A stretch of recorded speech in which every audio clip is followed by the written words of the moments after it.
Between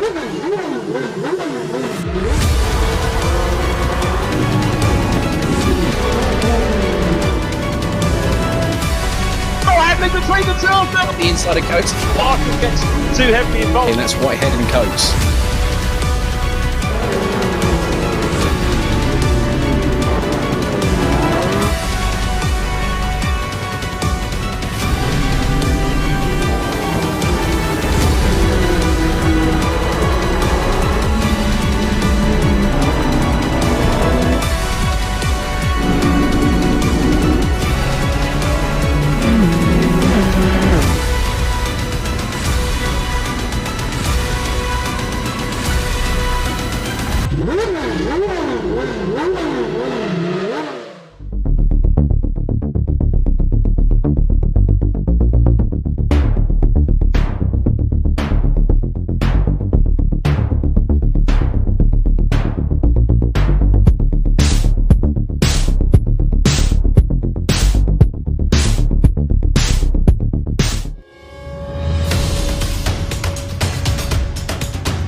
Good evening and welcome to the fourth and final round of the VRRC Fabarth Cup. Tonight we are at Magione. Easy for me to say, I know you'll say Dave. My name is Steve Proudley and I am joined by Dave Marshall this evening in the commentary box. Good evening, Dave. Yeah, how we doing, Steve? Yeah, I'm getting a little bit tongue-tied, mate, and I'm tripping up, and we've only just started. Yeah, well, we're not trying to pronounce Magione or Magoni or yeah, however we're going to pronounce it. There'll be multiple tries at it, but yeah, looking forward to tonight. It's going to be good. Yeah, really excited. The guys have really got to grip with the Fabarth cars, and we've had some fantastic racing. Last week was absolutely awesome. Reverse grid race as well. Second race was very, very tidy for a reverse grid race. Really good, clean stuff, and some very hard battling. Tonight's circuit again has got the nice long back straight, some fast corners, some tight twisty stuff. You know, it's about 1.5 miles long, so a reasonable length lap for the guys to really get the hammer down and really start to try and, you know, there's some slipstream opportunities, there's some outbraking opportunities, and there's been some respectable lap times put in practice, hasn't there? Yeah, for sure. I mean, times are looking very, very close on the board here. I think out of all the tracks we've done this championship, this is definitely the more go-kart-esque track. You know, a lot of the drivers saying it's resembling more what they would regard as, you know, a tighter European go-kart style track. So yeah, you've got that straight down the back, but whether it's actually long enough to get that slipstream opportunity, we'll wait and see. But it's going to be one of them. It's going to take a very good calculated driver to get these overtakes done nicely, cleanly, and not lose too much time to any other drivers. Yeah, absolutely. And I mean, the championship is looking nice and close as well. As we can see on the screen now, we've got Robbie Stapleford in first place with a very slim he's on 85 points, which is a 3-point lead over Jack McIntyre in second. We've got Jordan Brennan in third, not too far behind.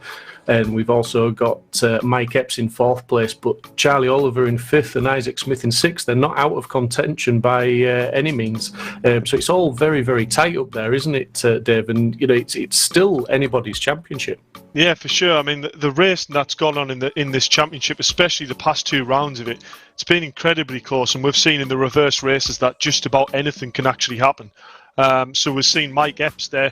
You know, he's right up near the top of the championship. And if you remember, he had two non-finishes in rounds 1 and 2. So to be right up in contention, it shows what a drive he's done throughout the rest of it. But it also shows just because you have a bad round doesn't mean your championship's out the window. So, yeah, as we see, you know, we've got Jordan Brennan in third place. I've been talking to him just before the stream started, and he is having tech issues at the moment. So his computer's dropping frame rate, and his wheels gone light. So I'm just keeping an eye on the lap times because he's lapping about a second off what he was doing in practice. So he's going to be really hoping for damage limitation here and hoping that some sort of miracle happens where his PC's back in perfect working order. But yeah, Robbie's in the driving seat. Jack's putting the pressure on. Let's see what's going to happen tonight. Yeah, definitely. I mean, you know, we've this is the final round of the Fabarth Cup, as you can see on the screen now. But next and equally as exciting, I think, is the classic DTM that's going to follow with no break. It's straight into it next week for round 1 at Zolder. And the classic DTM, Dave, is they've actually got a car choice in that series, haven't they? Yeah, I mean, it's more exciting, isn't it? Yeah, absolutely, mate. Yeah. I mean, I think it's more excuses, isn't it, if you pick the wrong car? That is true. That is true. I mean, I can't deny, if all I've got a reasonable amount of sim experience under my belt, jumping into one of these single-seaters and racing wheel to wheel, it takes some serious bottle. It's not easy at all to go down to a corner and try to look in the tiny mirrors and also notice which wheel is where, try not to interlock wheels with another car. It takes some skill to race wheel to wheel in an open wheel car, but that's not taken away. DTM is going to be fantastic, a bit more carnage, and as you say, the first championship with multiple car choice. So it's going to depend on driving style and testing which car they prefer. But yeah, sign-ups are up for that. So if anyone's interested, get in touch with VRRC and join the grid. Yeah, absolutely. The more the better, and it's everyone is welcome in the VRRC community. As we are now getting qualifying underway, you can see there is 14 minutes left on the clock. A few guys just warming the tyres up, and we're just watching Jack McIntyre there, who will be on an out lap. It'll be business as usual, I would imagine, Dave, where they've got the fuel in now, and they'll just be out on the potentially the soft tyres, will they, and just trying to get that fastest lap in, build up over a couple of laps, maybe to the quickest. Yeah, so soft tyres are definitely a choice for qualifying here. With it being a smaller track, and it does get up to speed, but it's not consistent fast speed corners. So what you will notice is, the first 3 laps, the drivers will be putting good times on the board, but you're not going to see, the ultimate lap time until maybe after the 3rd lap in. So these drivers are probably actually running slightly more fuel than they would normally for a qualifying session. But yeah, medium's probably going to be the choice for race. Soft's been choice. As we see, I believe that was Martin Johnson getting a little bit sideways. No, it wasn't. It was Andy Dorman, sorry. Getting a little bit sideways there. My sort of style of Mark too, eh? Just doing a little bit of showboating. But that's the thing with these cars, isn't it? You've got to have the confidence. With the open wheelers, it's all about downforce. And if you don't throw it into the corner fast enough, the downforce doesn't work. So it's almost, you've got to be on that edge to get the most out of the car, haven't you? If you're driving too safe, you're not actually, the car isn't as responsive, it isn't as grippy, and it's not as sure-footed. Yeah, for sure. I mean, this track, it's not quite as hard as the other tracks were to try and find a car balance. The other tracks we've been to, it's trying to weigh up having chassis grip over aero. You can have, as we saw Robbie Stapleford last round at Red Bull Ring, had a car set with quite a bit more aero than Mike Epps. So Mike Epps was gaining everything down the straight, but then, getting into the later sector of the race, Robbie was pulling away. So this is a bit more of an easier track to set the car up, if you like. It's, as I said, it's more go-kart-esque, so a lot of chassis grip and quite high aero, because by the time you get to the end of the straight, you haven't really got that overlap potential to get past the car. No, well, and I would just say the man of the season, and he's the man of the season because, as you say, he's had 2 DNFs. Mike Epps, he's the guy that's consistently, and I say that tongue-in-cheek because there's been a couple of, Robbie Stapleford's been consistently up there, but Mike Epps has been pretty much fastest in most of the practice sessions. He's been a little bit unfortunate in some of the races, and he's been a bit more, shall we say, calculating in some of the others where he's settled for positions, but he's put a 107.2 in now with Charlie Oliver. Just look at that, 0.010 behind, and Stapleford 2/10 off. It's going to be a tight one this evening, but Mike Epps is just sort of carrying on where he left off from last week, pretty much, isn't he, with the times? Yeah, I mean, you can see in Sector 1 he's gone faster again than his pole lap at the moment. I don't know whether you saw there, but he was actually tucked in behind Mick Sutton and got the slipstream down the straight. Oh, that was a bit of a tongue twister, wasn't it? But yeah, so as we see there, plus 29. Don't actually know what that means. That should have mean he went quicker, so maybe he's gone back to the pits and this is now a new outlap. That there's what I just want to talk about, what we saw on stream. You saw there coming out of that corner, all these cars are running that low. The curbs and the grass on the outside and out on the outskirts of this track, they're extremely severe. So if any car sort of wanders slightly wide, or as we nearly saw Tony Gallagher do any sort of incident like that, the wheels come off the floor and you have absolutely no traction whatsoever. So yeah, in the race, we need to look out for that, because there could be incidents here that are caused purely because the wheels of a car aren't even on the floor. Yeah, that's it. Once they're on the undertray, there's pretty much lost all control there. And like you say, if you run too wide onto the curb and you cut, once the car starts to bounce, that's it. You've lost control, and you could end up anywhere. And again, in the braking zones and things like that, if you're unsettled, it could end up leading to a few incidents. But Charlie Oliver actually has now set the fastest lap with a 107.184, so he's just pipping Michael Epps in second place. Stapleford has improved, but he's still in third place. Jordan Brennan seems to have got things together and sorted out his technical issues, because he's in a healthy fourth position and he's only 2.7 off the pole time at this moment. So the times are all coming and it's all looking very, very close. So maybe that neutral sort of a setup where it's maybe not quite as crucial, it's easier to get that balance set up. We're maybe going to see more of the guys in the hunt for sort of a top six qualifying position. Yeah, I'm really impressed with Charlie Oliver. That's I'm looking at the lifetime board here from all the practice servers and the sessions that have gone on prior to this race on this track in this car, and that's the fastest lap time he's ever done. So that's really impressive, and it's a quality drive, to bring it into quality. As we see Isaac there giving it a little bit of a sideways into the pits. It's really impressive to bring it to qualifying, and put in the best lap you've ever done. That shows real class and real composure. Yeah, and Charlie Oliver is currently fifth in the championship with 69 points. The leader, Robbie Stapleford, an 85. So he's not far away. Two good results tonight, and maybe a little bit of misfortune for Robbie Stapleford. Could see Charlie Oliver still in contention for at least getting on the podium in this championship. Yeah, well, let's remember as well, there's drivers here that's going to be thinking of the bigger picture. You've got the championship for the Fabarth, but this whole Fabarth championship and the previous championship are all part of the bigger League of Champions.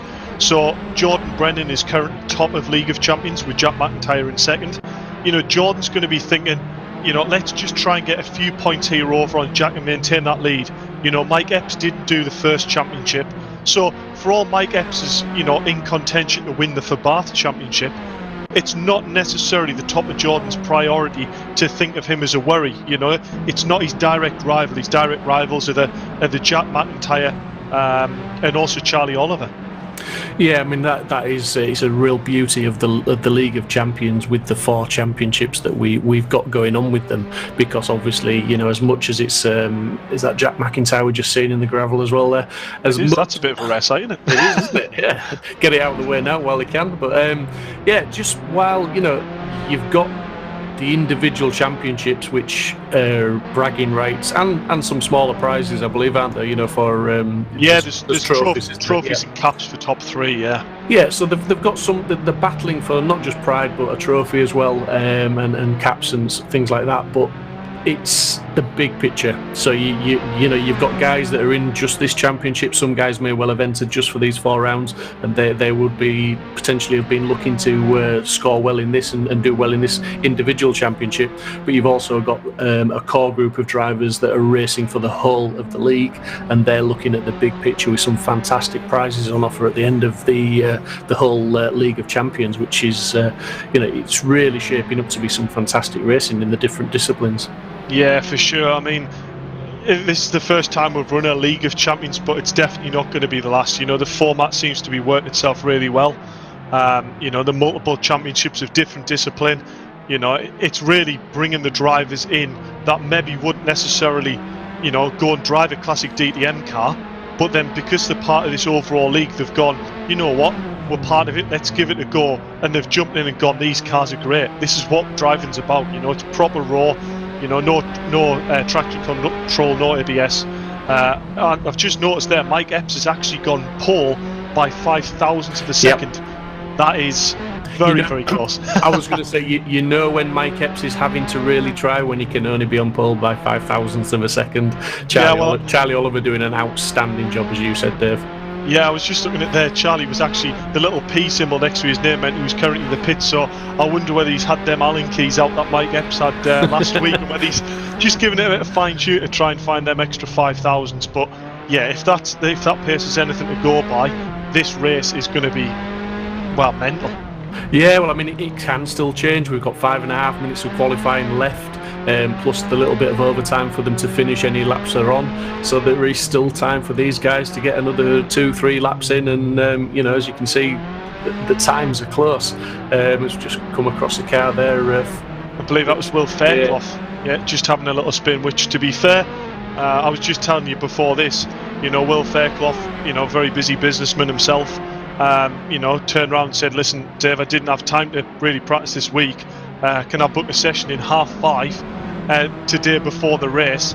He's jumped in and gone sub 1:08, which, you know, is an incredible lap time to come out and do. You know, the amount of laps he's had under his belt. But he just said, you know, the car in this track really seems to be clicking at the moment. But, you know, it just shows this car isn't that forgiving. You bump it up on a little bit of a curb and you'll soon lose the back end. Yeah, and it just goes to show what 1010's coaching can do for you as well, Dave. So credit to you, buddy, there for you know, extracting that little bit of time and giving him the pointers to get on there and certainly be competitive. That is true. That is true. So, but yeah, Mike Epps still with that very, very slim margin with the pole time at the moment of 1:07.179. Charlie Oliver 0.005 of a second behind. Jordan Brennan moving up to third with a 1:07.251, which pushes Robbie Stapleford down that fraction. Now he's in fourth place and he's a tenth and a bit off pole time. But Jordan Brennan there, 0.072 off pole, so it's all looking very, very close. And as I said, it can all change. Mike Epps will not be resting on his laurels at this moment in time. He is out on circuit. We are on board at the moment with Charlie Oliver as he's winding up now. He's actually, I believe he's gone a little bit quicker so far on this lap, Dave. Yeah, I'm not sure whether these live timings at the bottom right, sometimes it goes green even though it's an out lap, so he's not necessarily going to go quicker here, which he actually does by nearly a tenth. So 1:070 is a mightily impressive time. He's gone quicker again, fastest lap he's ever done. Can we go any faster? Well, never say never, buddy. We've always said that. And yeah, Jordan Brennan there, as we can see on screen now, he's just going back into the pits by the looks of it. Maybe he's calling it a day, but he's still got time. 3 minutes left. He can get in there, get a fresh set of tyres on, get out and stick it on pole if he's got it in him. But Mike Epps will certainly be challenging as Mike comes round now. And it's is this to complete a lap or is he starting? He's completing one, isn't he? I think there, Dave. Yeah, I think he's completing one. I wonder whether Charlie Oliver's popped into the pits next door to try and find Mike Epps' Allen keys from last week, because that is some lap time. I did say if any driver manages to nudge it into the 106s, you know, there'll be a personal message sent out, you know, saying, you know, fair play. Like, that is alien status lap time. You know, Charlie Oliver's knocking on that door for sure. But I mean, 4 drivers here within 0.2 of a second. Max Edmondson there, I see going up into 5th place, 0.3. I was actually going to talk about Max because in practice I had seen him, you know, delve into the very low 1:07s, and I noticed he was still a little way down the board. So it's good to see him get his lap time in and you know, put together what he's put together in practice into the actual qualifying. Yeah, for sure. I mean, definitely they're all really, really pushing the limits now and keeping qualifying nice and tight for us. You know, it's all very, very close. In fact, we are down to well, I think we can include Mick Sutton. Really, he's 1.099 seconds off pole and he's in 12th place. Oh, Mike Epps just gone pole there. Mike Epps just gone pole by nearly half a tenth. I was going to say, just to prove me wrong, Mick Sutton now is 1.1 off the pole time in 12th place, but Mike Epps putting a fantastic lap in, but still not quite managing the 1:06s that you're promising a personal message, Dave. So 1:07.044. Can't get too much closer without breaking it, but are we going to see it? That's the question. Yeah, it's not quite there yet, is it? It's not quite there yet. But yeah, Mick Sutton, you know, I mean, top 12 cars within a second on the grid. You know, that is extremely competitive. It's the only issue I've got here is it's a very, very tight track. There's not really that much opportunity for overtakes that I would regard as being, you know, a simple getting the slipstream, as we're seeing Mick there, just pushing the limits of the rear tyres a little bit. Yeah, we don't really see any places where driving just took in the slipstream, get the job done by down the straight and pull back in. You know, this is going to be down to a driver, you know, send the occasional dummy, make a driver move slightly offline, you know, sacrifice his exit of a corner and get the dive at the next corner. It's going to require sort of that sort of racecraft to force another driver's hand a little bit to really get the overtakes done. Yeah, for sure. And we've got Dan Skinner just in chat asking if it's fixed setup. No, it's not fixed setup. The guys, as we keep sort of joking, they can get the Allen keys out, they can adjust the aeros along with a lot of other things on the car, just to try and get that perfect setup for their driving style. And it's proving to be, as we just seen Max Bird there, just overcooking it on the rear end traction and losing out to gravity. But yeah, it's some fantastic racing. And just going back to what you were saying about different drivers having to who are racing for the League of Champions, we've got Jack McIntyre, who in the tin tops is a force to be reckoned with. Now in the open wheelers, he's not so much been the fastest guy, but it's been a battle of survival for him. His racecraft has come to the front, as we see Jack on screen now. He's not always qualified the best, he's not had the fastest practice times, but he's always there or thereabouts when it comes to the finish, because the guy's got some good racecraft. Yeah, that's exactly what it is. He admitted himself, going into the first round, he was struggling for pace in the car. But end of race one, finished second on the grid. It's the racecraft that gets you through. But as I say that, Charlie Oliver is still not getting a personal message, but he has gone pole by 1/100th of a second. You're a hard man to please, Dave. You're a hard man to please. Well, I did say a 106, not a 107, a 106. So, yeah, fair play to Charlie. That must have been the last lap of qualifying. He's put that in. It'll be interesting to see whether Mike Epps can hook up this last lap to outdo him. But Mike must be thinking that is really close. But this is where, as a driver in second place, you can see how close lap times are, and you want the win. But you go on, that driver's obviously got some serious pace. Maybe we can work together to help pull away from third and fourth place. Yeah, very much. A 107.028. It doesn't get much closer than that to the 106 that you're alluding to. But Charlie Oliver has done it. He's on pole position, so fantastic job by him. Well done, Charlie Oliver. Mike Epps in second place on the front row with Charlie, so it'll be interesting run down to the first corner for those two guys. Jordan Brennan in third, Robbie Stapleford fourth, Max Edmondson fifth. And we've got Max Bird in sixth, Martin Johnson seventh, Jack McIntyre eighth, Will Fairclough ninth, and we've got Isaac Smith rounding out the top 10. So some fantastic qualifying times from the guys, some really, really good laps. But I do believe we've got Charlie Oliver awaiting an interview, Dave. Yeah, I'll go down and have a chat with him and tell him he's not getting that message.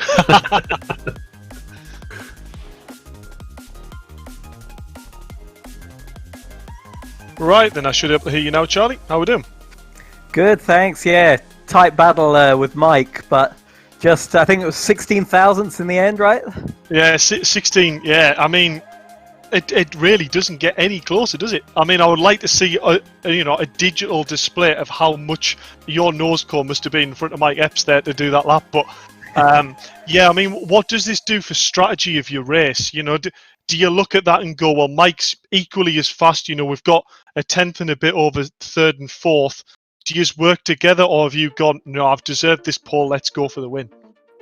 We're actually teammates. We're both with Veloce driving, so it's just being careful. And to be honest, starting at the front, it's a little bit of a relief because you don't have, hopefully, so much trouble, contact or risks to lose the race straight away. So yeah, hopefully we can work together and break away a little bit. Yeah, this track in particular, actually, you can probably just see it on stream there. Regarding start positions, you've actually got slightly more offset than at other tracks, so you've got a bit more of a lead than you normally would taking a pole, so it should be okay to defend. But it's all about that starting, is it? That clutch control off the line and then getting the early defense.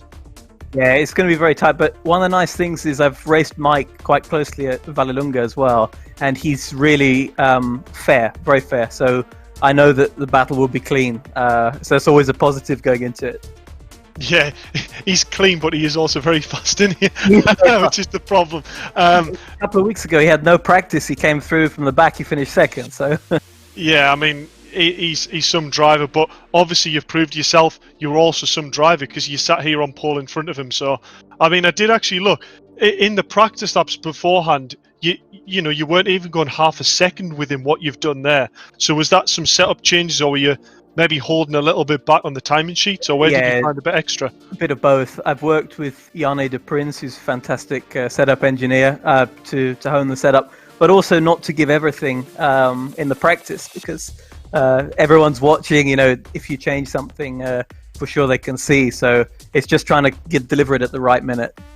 Oh, well, that's fantastic news, that, Charlie. Congratulations on putting up pole, and I'll let you get back and get yourself in the zone ready for the race. Thanks a lot, Dave. Cheers, Charlie.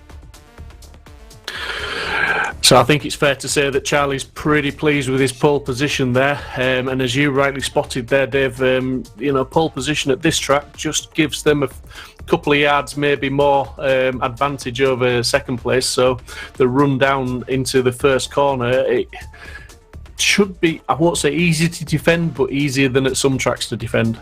Yeah, I mean, I don't want to curse it, but I would almost say, even with the bad start on the clutch there, with the overlap it looks like you've got from pole, as you can see there, there's probably enough time to get the job done and moved over straight away, to block second place, and then you're going to have to force him to go around the outside. Yeah, for sure. But like you said, it's hopefully you won't curse it. A lot of pressure, starting at the front like that. But we're just hoping for a clean start. Let's get these lights on and get the race underway, and see how this all unfolds with Charlie Oliver in pole position, Mike Epps alongside him, and then two more contenders of Jordan Brennan and Robbie Stapleford lining up directly behind him. They'll be waiting for any mistakes. Oh yeah, I mean, them two drivers are ready to pounce on whatever the front two do. This is where, you've heard there that the teammates, first and second place, they will want to trip each other up and leave the door open going into turn one. So, yeah, it's going to be interesting to watch. But the main battle here to watch is Jordan Brennan and Robbie Stapleford. That really matters for the overall championship. Yeah, absolutely, and I think the lights are about to come on. We're just waiting here tentatively to get this final round underway with race one of the final round. The lights are all now on. And out and away we go, and it looks like Charlie Oliver really got the jump there. In fact, it almost looked like, Mike Epps struggled because he's having to defend into the first turn there. So I think Mike Epps was the one that maybe suffered, but it looks like he's held that position. And Charlie Oliver's got his head down and got away. It looks like there's a few cars tangling up a little bit further behind as they're all sorting themselves out, but still relatively clean, and I don't think we've got any major incidents, so to speak, yet. No, I'm getting on the timing screen there. That is a huge collision. Too soon, yeah. That is a definite safety car. Yeah, we're going to see a safety car there. That's the nature of the track, though, as you said. It's tight, it's twisty, and those curbs are unforgiving. They're very high for these cars, and you saw a couple of cars there. It looked like they got the under tray onto the rumble strips, and they were there's nothing the drivers could do about that. So I would imagine, as you can see on the screen there now, we are getting a full safety car. We will get all the cars lined back up behind the safety car, give everybody a chance to get caught up, and then it will be down to Charlie Oliver to get us underway with green flag racing once the safety car pulls in. Yeah, so, incidents do happen in the real world as well. And we're one of the only sim communities that, collisions like this do happen. But we've got a safety car on track that can slow the whole grid down. And, it basically means that, even if a driver has an absolutely dreadful start and ends up near the back, it's not race done. He has the chance to get back onto the back of the pack and give it another go at the restart. But yeah, Brennan seemed there to have really quite a good launch off the line and nearly got Mike Epps around the outside going into turn one.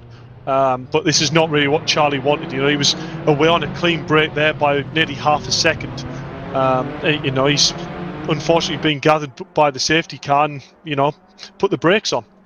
Yeah, but I tell you what, Jack McIntyre again, he I believe he qualified in around about 8th or 9th. He's up to 6th place, and it's Max Edmondson that's lost out. He's down to 7th. So yeah, as again, we see the start, Jack McIntyre getting a solid start and getting himself in that top 6 position. Like you said, Charlie Oliver got a good start, but he'll be disappointed the safety car has come out because he had got a little bit of a gap. But I'm sure, a driver of his quality, he will get this race underway. And as you can see, he's just backing the guys up now. He's giving the safety car time to pull away so that he can hit that throttle when he wants to. And I think he's just hit it there. Yeah, he really backed that up there, didn't he? I think he caught the drivers behind out by a bit of surprise. As we see there's yet more collisions on the opening of the safety car. That might be yet another safety car for the start. We hope not, but Charlie Oliver is away into turn 1 with a nice gap again over Mike Epps. Yeah, well, that looked like 4 cars there that lost positions at the tail end of the field due to, that little bit of a concertina, the backing up of the cars there. Like I say, it caught some of the guys unaware maybe, but Charlie Oliver certainly, he got the hammer down, and he's got that half a second gap now over Mike Epps, with Jordan Brennan in 3rd, Robbie Stapleford 4th, Max Bird 5th, and Jack McIntyre rounding out the top 6 as we speak. Yeah, I did actually panic there because Robbie Stapleford's name wasn't on the side, and I couldn't see his name on the timing sheets, but he's crossed the line. He is there in 4th place. But yeah, Charlie Oliver, what a start, what a gap he's opened up. Yeah, we're not going to do any commentators' curses, eh? No, well, the only way to do that, mate, is not to speak, and it'd be a pretty boring stream if me and you weren't talking. That's true. Charlie Oliver, though, he's extending that gap ever so slightly, a tenth at a time over Mike Epps. It could be that they're playing the team game, and Mike Epps is just giving Oliver just enough room to settle into a rhythm, settle into a pace, and drive the racing line rather than the defensive line. But Jordan Brennan is going to keep Mike Epps honest, I would imagine, as long as he possibly can. Yeah, for sure. As we see there, that's Will Fairclough seemed to have a lot of car damage, so that would probably explain why he's lapping slightly slower here. Paul Laramie would be looking at this going, well, I need to get past because my car's okay. Let's get past Will, crack on, and try and close the gap to Isaac. Yeah, that was a fantastic shot we had there of Max Bird, because you could just see Jack McIntyre in his mirror looming big and large, looking to try and maybe put him under pressure and get past, but looking a bit further down the field at Laramie, and he's got Walters just behind him now and putting him under a lot of pressure and looking to get a move. But like I said, this track is it's pretty tight and it's pretty twisted. There's not a lot of opportunities for clean overtakes. Yeah, that's true. I mean, you saw there, it's a concertina effect. One person slows down and it just piles everyone up behind that because it is that tight. As I said, it's more that go-kart-esque track, one hairpin after another. It's a bit of a shame here. We see Paul Laramie and Robin Walters behind.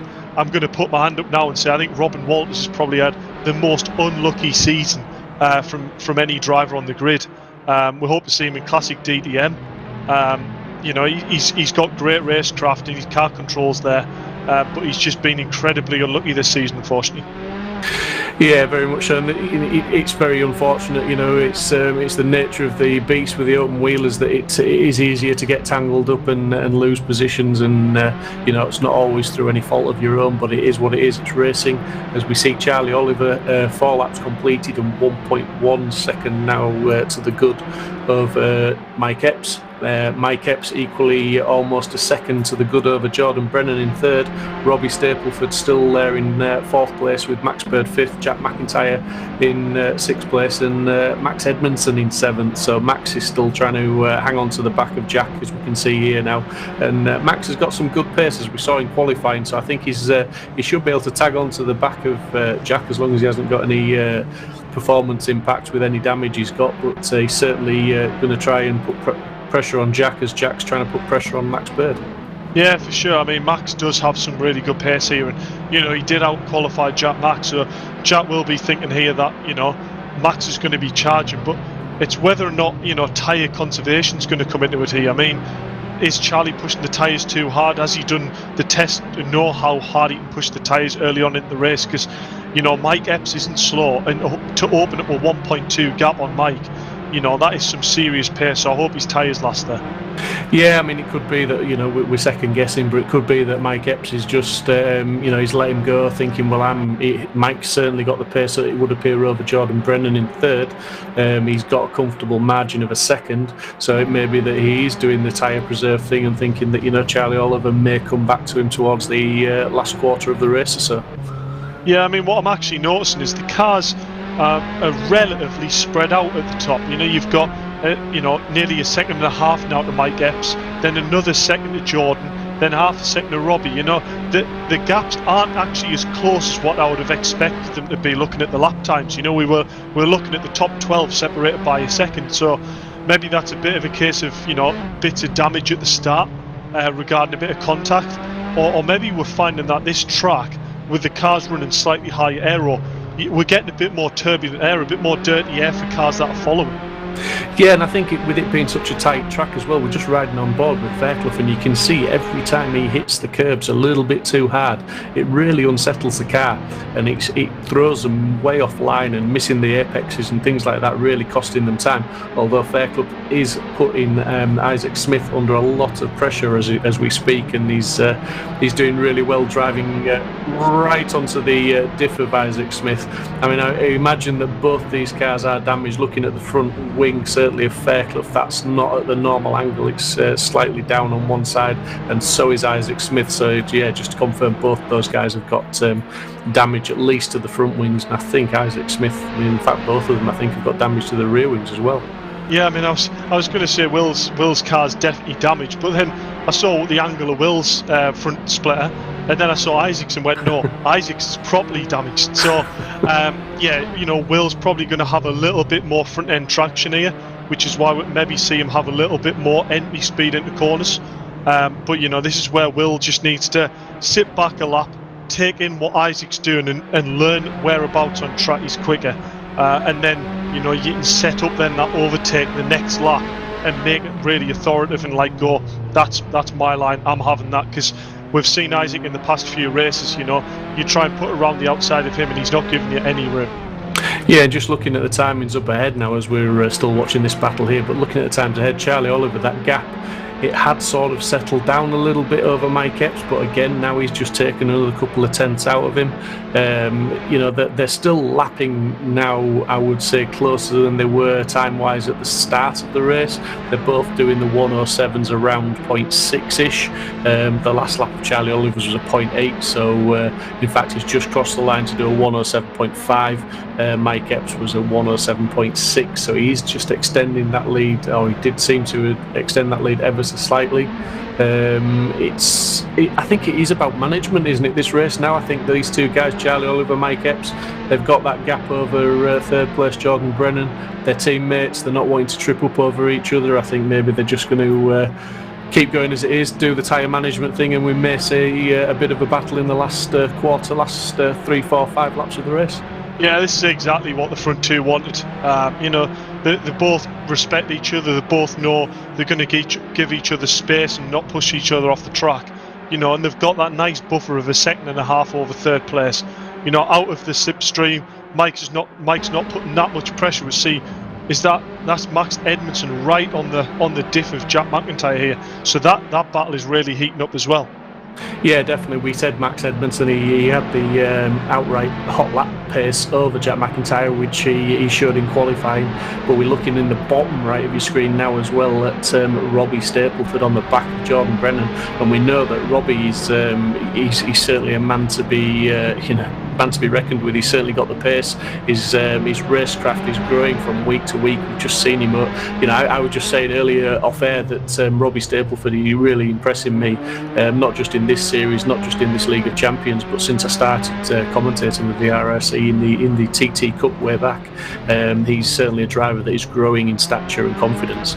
Yeah, he's definitely learning quick, isn't he? I mean, go back to TT. There you go. There, the control that takes just to drift one of these cars, you don't believe how quickly that'll just snap you and put you the other way in the wall. So holding a drift like that may not look much, but these cars have very little steering angle. That's a great hold to hold on the back of Jordan Brennan. Well, hold on to the back, correct the steering, and keep the throttle in. It's like you say, it's all about balance. It's all about reactions and just the right amount of everything at the right time. And Robbie Stapleford just proving that he's got the ability, and he's certainly putting Jordan Brennan under a lot of pressure, as it looks like Jack McIntyre's just broken the toe of Max Edmondson ever so slightly. He's got himself a little bit of breathing space. We can see Max Birdie's there in no man's land in between Stapleford and McIntyre in fifth place. So Robbie Stapleford, I wouldn't want to be in Jordan Brennan's shoes right now. No, I mean, I've just watched there, there's two corners there that Robbie's came out of, and both times he's just lost the back end just a little bit. Just hoping that isn't his back tyres up, as you see there, just giving Jordan a little nudge, which, in open wheelers, that can go very, very wrong. But Yeah, just noticing Robbie's car's maybe looking a little bit lively on the back end, so I hope that's not a sign that Robbie's rear tyres are starting to go off already. No, but he's definitely. I mean, Jordan Brennan. Robbie Staple seems to be carrying a bit more corner speed than Jordan Brennan. So whether Jordan's just trying to do a better job of managing the tyres, whether he's picked up a knock, I don't think he has. I don't think he's been involved in anything, or whether his tyres are going off. Who knows? Maybe he's having to balance the car a bit more. But Robbie Stapleford still certainly got the lap times on him, and he's certainly putting him under a lot of pressure at the moment. As we see, Charlie Oliver completed 11 laps and now 2.3 seconds to the good over Mike Epps. Yeah, I mean, I'm looking at Charlie's last lap, a 1:07.5. The next nearest car was Mike Epps with a 1:08.1. A lap 0.6 of a lap faster. It's mental pace that. I mean, I'll be really amazed if he can keep this pace up all the way at the end of the race, because that really just shows, he's got the car properly under him. The tyres are going to last. It's a fantastic drive at the moment.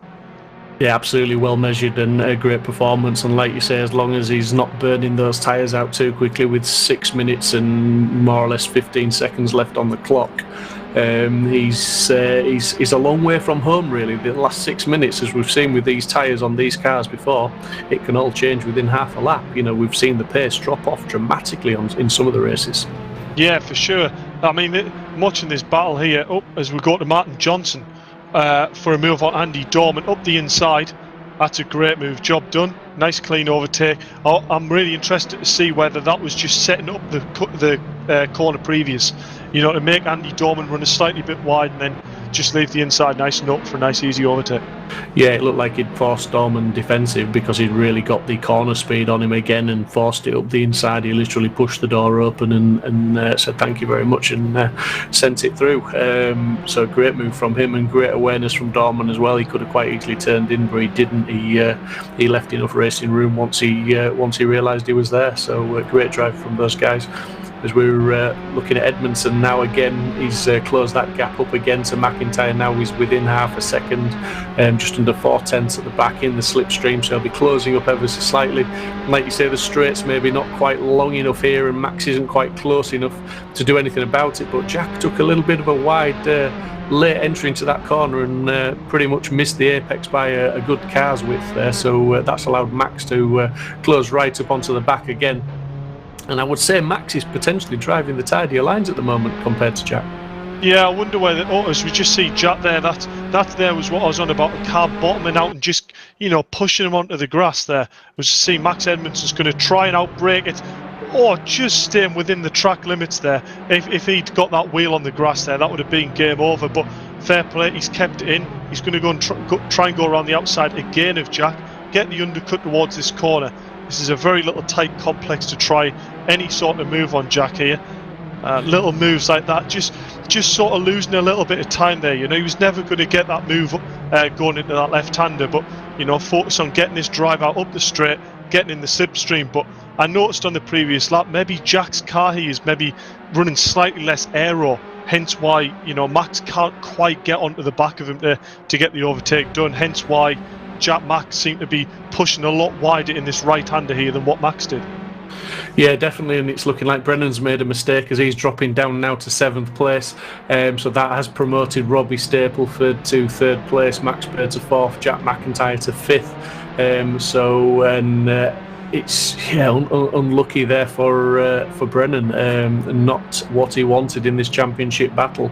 But let's not take anything away now from Max Edmondson, who's keeping the pressure on McIntyre. But again, with these tight, twisty circuits there, where Max Edmondson was trying really hard to maybe get undercuts and things like that into the corners, on these tight, twisty tracks, sometimes that can cost you more time than it's worth the effort. Almost, it's unless you've got that pass set up and you're going to be able to send it sometimes, like you say, it just creates more work for yourself, takes more wear out of the tyres, and you're possibly better off just trying to stay on the gearbox, keep them under pressure and force a mistake from your opponent. Yeah, for sure. As we see Max here, is this going up the straight into that right-hander that I was on about? I don't know, this is going to be a risky move if he tries to brave it around the outside. Is he going to brave it around the outside of Jack? No, he's going to tuck back in. This is where there might be a cheeky inside line available if he's got more aero. But no, this is into the tight complex now. He's just going to have to sit and bide his time. try and set up this overtake, maybe to get a good run down the finish line straight into turn 1. Yeah, absolutely. We're seeing Charlie Oliver as well on the screen now. On the timing screen, has completed 15 laps, and he's just a shade under 3 seconds, or he's 3 seconds now on the relative time ahead of Mike Epps. So a fantastic drive from Charlie Oliver. Doesn't seem like his tyres are going anywhere soon, does it? With 2 minutes left of the race, he's still putting in those lap times, albeit he's dropped. His last lap was a 108.2. Mike Epps was a 108.1. So they're still close on lap times, but not close enough on the track, really, I don't think, for Mike Epps to be able to do anything. Yeah, I mean, that's not really a massive drop off yet. I mean, it's a big drop off in Charlie's lap time compared to his previous laps, to do a 108.2. But regarding the likes of Mike Epps, that lap time is still only worth 10. So when you've got a big gap of 3 seconds, that's you wouldn't really be feeling the pressure from that. But yeah, I'm just looking at the reports here, and there wasn't any collision with Jordan Brennan, so I get the sense that it wasn't any car to car. Maybe it was just a slight curb hit, or what I said before about the car bottoming out and just pushing him wide on track. But at 7th place, it's not going to be good for his championship standings. He was really quite closely battling with Robbie Stapleford. Hopefully in race 2 he can get some of that damage limitation back and get a good points haul. Yeah, just to note, Max Edmondson he lost half a second on that last lap to Jack McIntyre, so maybe another failed sort of overtaking manoeuvre has just cost him a bit of time again, because he's allowed Jack McIntyre a little bit of breathing space again. Yeah, Sorry, I think you were taking a rather big gulp there, were you? I was just going to go into full flow then, Dave, and you cut me down in my prime, but go on. Yeah, I was going to say, I think seeing what Max is doing there, it was what you discussed before, these tight little complex hairpins and stuff like that. If you are a car width closer to the inside of one of these hairpins in the braking area, and the car in front isn't defending and taking the wider line, by the time you come out of that corner, the car in front can be 3/10 up the road. So it's really about calculating and measuring these distances right for your overtake, because you can very easily make the job a lot harder, even if you have got the lap time over the car in front. Yeah, and I think we are now, the clock has hit 0, so they'll have to cross the line again to go on to the final lap. But now is the time to try and force those overtakes. Now is the time maybe to stop calculating too much and maybe just try and send it, as it were, albeit cleanly, but be a bit more forceful, because we are approaching the final lap for these guys and of race 1. So it's all up for grabs still, and these guys, Walter's now in the slipstream of Carroll, and it looks like Carroll's given him the inside line, so that should be job done. That should be job done, yep. As you saw there, just got a good run out of the last corner, got on the power nice and early, was alongside going into turn 1. Not a lot Andy Carroll there could do. Robin, if you're looking at the back of Isaac's diff here, he knows Isaac's in a damaged car. He'd be thinking this is game on for 13th place. Yeah, for sure. And we've got Charlie Oliver now, who is on the last lap, having completed 18, 3.5 seconds up the road from Mike Epps. It's outstanding drive from Charlie Oliver, fantastic qualifying, very, very close. But the race, he hasn't put a foot wrong, has he? He got away on the initial start, then we got the safety car.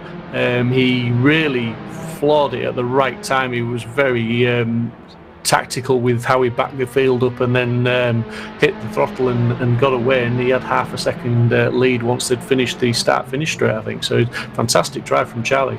Yes, you see here Robin's really putting the pressure on Isaac there into the last corner, but Isaac's just done enough there to hold on. Charlie, what a race to finish 3.8 seconds ahead. It's a fantastic effort. Robbie Stapleford bringing home another solid podium position, which is a really good point all here. Charlie Oliver there crossing the line, taking the race 1 victory. As Dave was just saying, and myself, fantastic drive from Charlie Oliver, drive to be proud of, because we talked about tyre management. It didn't seem like he had to do much management, and that's the sign of a well managed race, because he didn't seem to struggle at all. There was no lively moments. The lap times steadily, albeit slowly, maybe dropped off a little bit, but still putting in impressive laps towards the end. As we're just looking now at Fairclough and Walters there. Walters and Smith. So that's Fairclough. Sorry, Walters getting past Smith. I'll get it right in a minute, Dave. I'm that in awe of, I wasn't going to interrupt the flow, but yeah. It was no flow, mate. It was a full stop.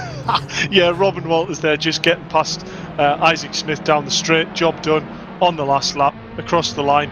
Actually, Isaac might lose out to Andy Carroll here on the line. No, Isaac's just held on there to 14th place. Isaac's a good driver. He's done good lap times, so this reverse race could really see him get a really good points haul going into the race too.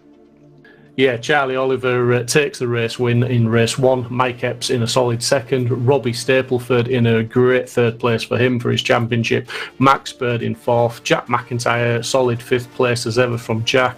Max Edmondson 6th. Jordan Brennan, unlucky to be down in 7th. Martin Johnson 8th. Andy Dorman 9th.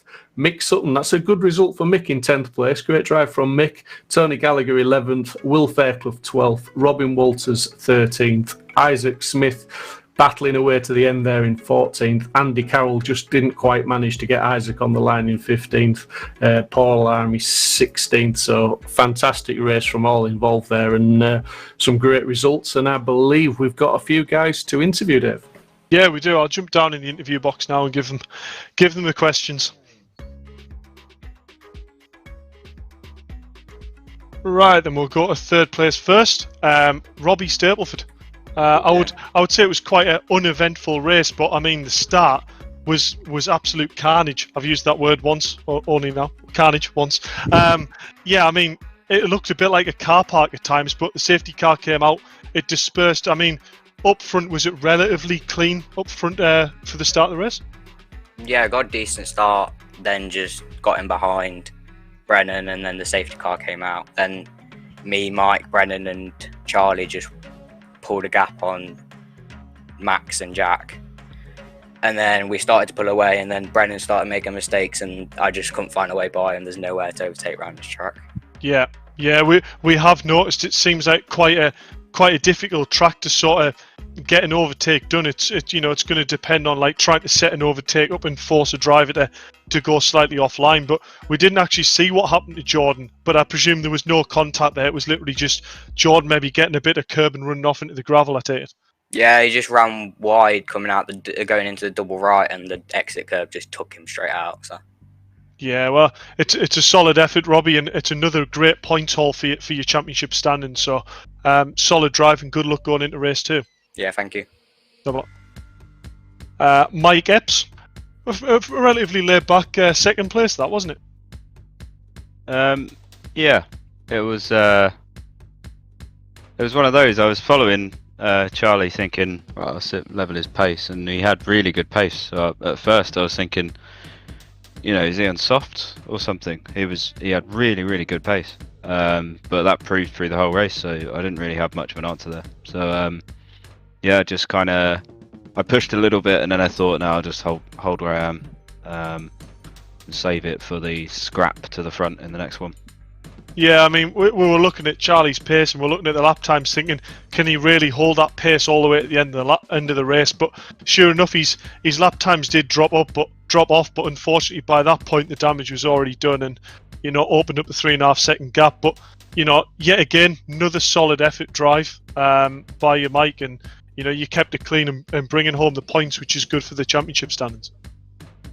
Yeah, that's the thing. It's quite annoying. I was thinking through the last couple of laps, where you're sort of in rhythm enough that you can kind of have some outside thoughts going on. And I was thinking, if not for the problems early on, I wouldn't really be worrying too much about scrapping for a point here or there. So when I saw Robbie had got into third behind me, I thought, that's a couple more points out of it. Yeah. But I scrapped 20 or 30 points at, in the first two race meetings with tech issues. So it's a mixed bag, but we'll, it's all to play for. It's an exciting last race coming up, I think, given how close we all are. Yeah, I mean, I don't want to say it unless if you want to know, but I can tell you exactly the point standing as it is going into the very last race of the season. If you want to hear it. Well, yeah, obviously. You want to hear it? No, you'd be surprised. Some drivers, you know, they don't like it. But you've actually managed to crawl your way up to second place in the championship as it stands. So, you know, there's only 1 point between you and Jack McIntyre in second and third place. So, you know, it's everything to play for, really, going into race 2. Yeah, it's going to be close for sure. I imagine there's quite a lot to do against Robbie. Something like there's 6 points to Robbie. But yeah, I'll let you go and get in the zone anyway, Mike, and I'll have a quick chat with a race winner. Yeah, cheers, mate. And our race winner, Charlie. It's about time you had a bit of luck and actually drove to the lead. Yeah, it only took me about 13, 15 attempts. But yeah, it was a good one. It was just a shame. Last time out, Red Bull Ring, I was 7th both races and felt like I could have fought for probably the podium, maybe better. Just stuff went wrong, so it's just good to get it all come together for once. Yeah, it's really good to see, the results falling. You've got incredible pace at this circuit. You really made it count when it mattered. So really solid effort driving. Well done for getting first place. Thank you, yeah. And thanks to Rich and everybody for putting on the series. It's been really amazing.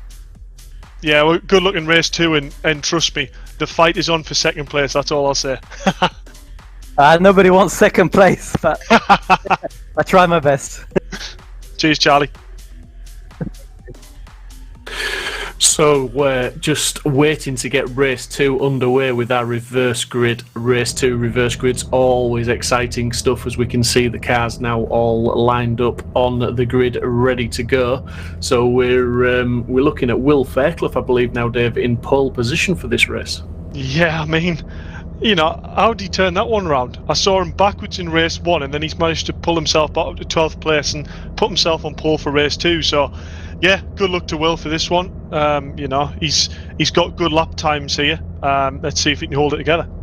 Yeah, definitely, for sure. We've got Will Fairclough on pole, Tony Gallagher lining up alongside him. We've got Mick Sutton in third place, I believe, with Andy Dorman in 4th, Martin Johnson 5th, and Jordan Brennan in 6th, Matt Edmondson 7th, and Jack McIntyre in 8th. So we've got some pretty quick guys towards the front, but we've got some good guys at the front who'll defend pretty hard. So it should be a good race into turn 1, and I don't think it's going to be an easy race for anybody. No, definitely not. I mean, the one to watch for me is Jordan Brennan sat there. He's quite a bit further ahead of his championship rival, so he's definitely the one to watch.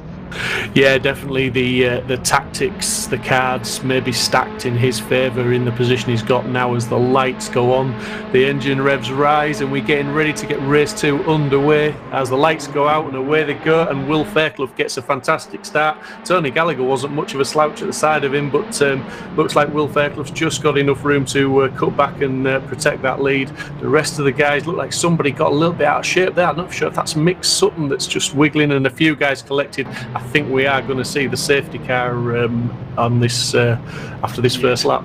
That's without doubt another safety car there.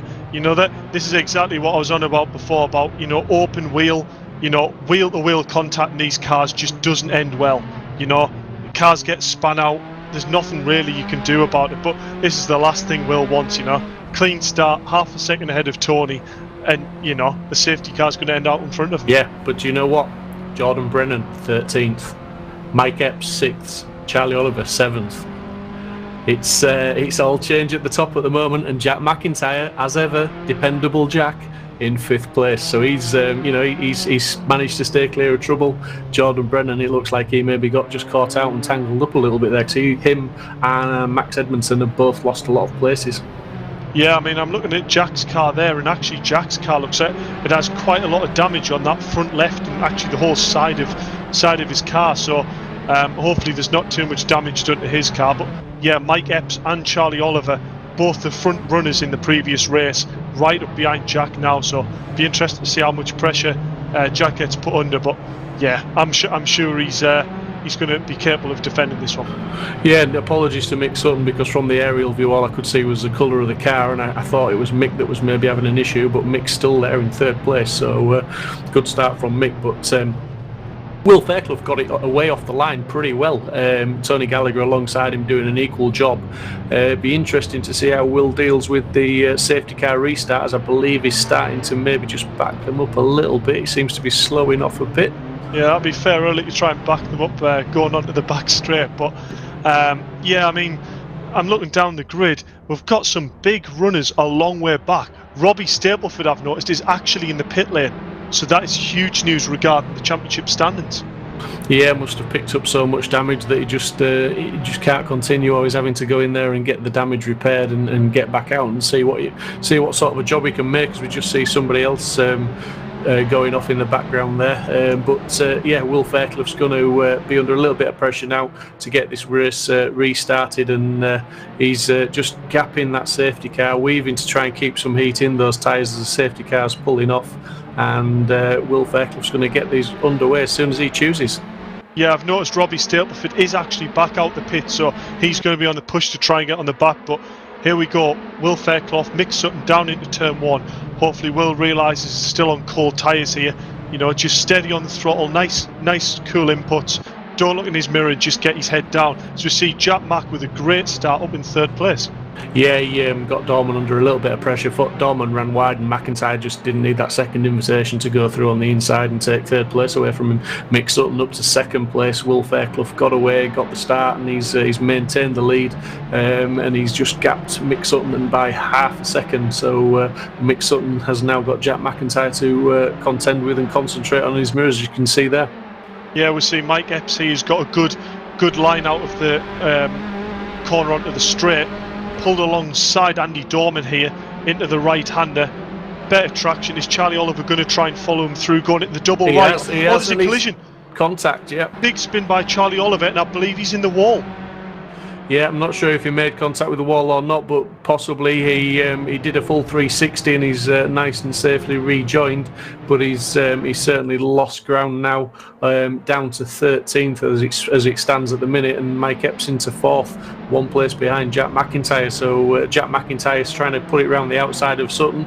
Sutton defends well, but that allows Epps right onto the back of Jack McIntyre now, and they're almost going 3 wide where there should only be 1 car.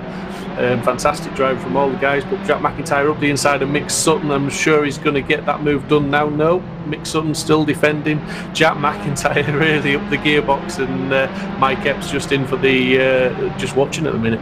Yeah, this is very much of a case of, you know, 2 guys that are maybe trying to lap a little bit faster, but actually tripping over themselves and getting boxed in behind the guards defending. Yeah, I mean, Mick here is doing a fantastic job here to soak up the pressure from these 2 guys. What I've realised in the championship standings, if I'm right in working it out, this main battle for the championship now really does come between Jack McIntyre and Mike Epps. Yeah, as we've seen, Charlie Oliver just trying to make his way through. He's back up to 9th, but a little bit of contact again there. He had contact with Walters as he went through, and he's up to 8th now. It's getting a little bit feisty further down the field as he's trying to force his way through. Jack McIntyre there is showing as second. What's happened to Fairclough? Well, I do believe that car that went a little bit sideways and hitting the side of Charlie Oliver, that was Will Fairclough, unfortunately. So I don't know what's happened to him there. As we see, is that Isaac Smith just showing Robin there the grass. You know, Isaac's just got to watch himself there for being a little bit aggressive on pushing cars wide there. But I've also noticed Jordan Brennan has got himself up to 4th place. Yeah, that's a fantastic recovery after a little bit of a dodgy start, as it were. But Mick Sutton, 4 laps completed, leading the race, doing a fantastic job to soak up the pressure from Jack McIntyre. I think Mick's been assisted a little bit by the fact that Jack McIntyre's under a little bit of pressure from Mr. Epps behind him. But Mike Epps he's got the pace. He just needs to keep the pressure on, not doing anything silly. And like you say, Mick Sutton, he just keeps driving, keeps defending, and he's keeping the lead. Yeah, I mean, you commented on it in race 1. You know, Mick had a great race, a top 10 finish for himself. You know, this at the moment, I'm not going to give him the commentator's curse, but this is a great drive from Mick, and he'll be absolutely loving this, I would have thought. Yeah, fantastic drive from Mick. We've said in weeks gone by how Mick, his journey continues with VRRC as he improves week after week, race after race. He's proving to be a guy that puts the time in, and he's learning, and he's doing a great job with what he won't mind just saying two guys that are probably quite a bit quicker than him behind him, but he's holding them back. He's got every right to defend. He's defending. He's not weaving. He's making one move. He's taking the optimum line, and he's forcing those guys to try and go around him. Yeah, I mean, as we see here, Mike Epps going up the inside of Jack. Is this going to be job done? No, Jack's going to try and hang it out around the outside. Mike Epps still up the inside. He's going to have the inside line at the right-hander. That's job done. Jack's going to tuck in behind. Is he going to get the undercut back? And as these battle, Mick Sutton just keeps pulling away. Yeah, absolutely. Mick's just taking his lines, and to be fair, the guys behind are probably taking more out of their tyres than Mick is, because he's just driving his lines and he's doing what he needs to do. And it'd be interesting to see if Jack McIntyre's got an answer to Mike Epps, because we know Mike Epps is certainly the man with the pace, and I think Jack will be concentrating more maybe on just hanging on to the back of Mike. Yeah, I mean, the other big battle here I'm looking at is between Charlie Oliver and Jordan Brennan. For all they're not next to each other on the grid, regarding championship standings, there's only 3 points between them, between 4th and 5th place. Now that's really going to depend on whether Jordan Brennan can keep holding his advantage in the overall league table. Yeah, for sure. Mick Sutton, he's still got a 0.7 of a second lead over Epps, so it looks like Epps is going to maybe close that gap down, but he's not pushing too hard. He's now got more or less a second or 8 or 9 tenths away from McIntyre in 3rd. Brennan's 1.8 back in 4th. Dorman in 5th, Max Bird 6th, Charlie Oliver recovery drive up to 7th, and it is a fantastic drive to get back up to 7th, because I believe he was all the way down in about 12th place, 11th or 12th at one point. Fairclough, our early race leader and pole sitter, had that bit of an off, and he's down in 8th. So it's all looking interesting, but I think the story of the race so far is Mick Sutton, 7 laps completed, still out there in the lead. Yeah, either Mick Sutton there in 1st place or Robbie Stapleford down there in 16th. This unfortunately might look like Robbie Stapleford's going to lose the championship on the very last race of the season, it's never a nice way to lose the championship, but these things do happen. It's good to see him back out of the pits and really trying to keep the pressure on, to try and pick up any points. It's all damage limitation when it comes to the overall league standing. Yeah, for sure. I mean, it would have been so easy to park up in the pits and say, you know what, race over, I'm last, I'm finished, that's it. But he hasn't, he's come back out. And as you rightly say, that puts the pressure on the other guys. But Mick Sutton dropping down to 4th, it looks like Mick's had a bit of an off there, so unlucky for Mick. He's down to 7th now and still off the track, so he's probably going to lose a few more places in the process. But a great drive, but that now promotes Mike Epps up into the lead. And Jack McIntyre in 2nd, Jordan Brennan 3rd. That's the podium as it stands at the moment.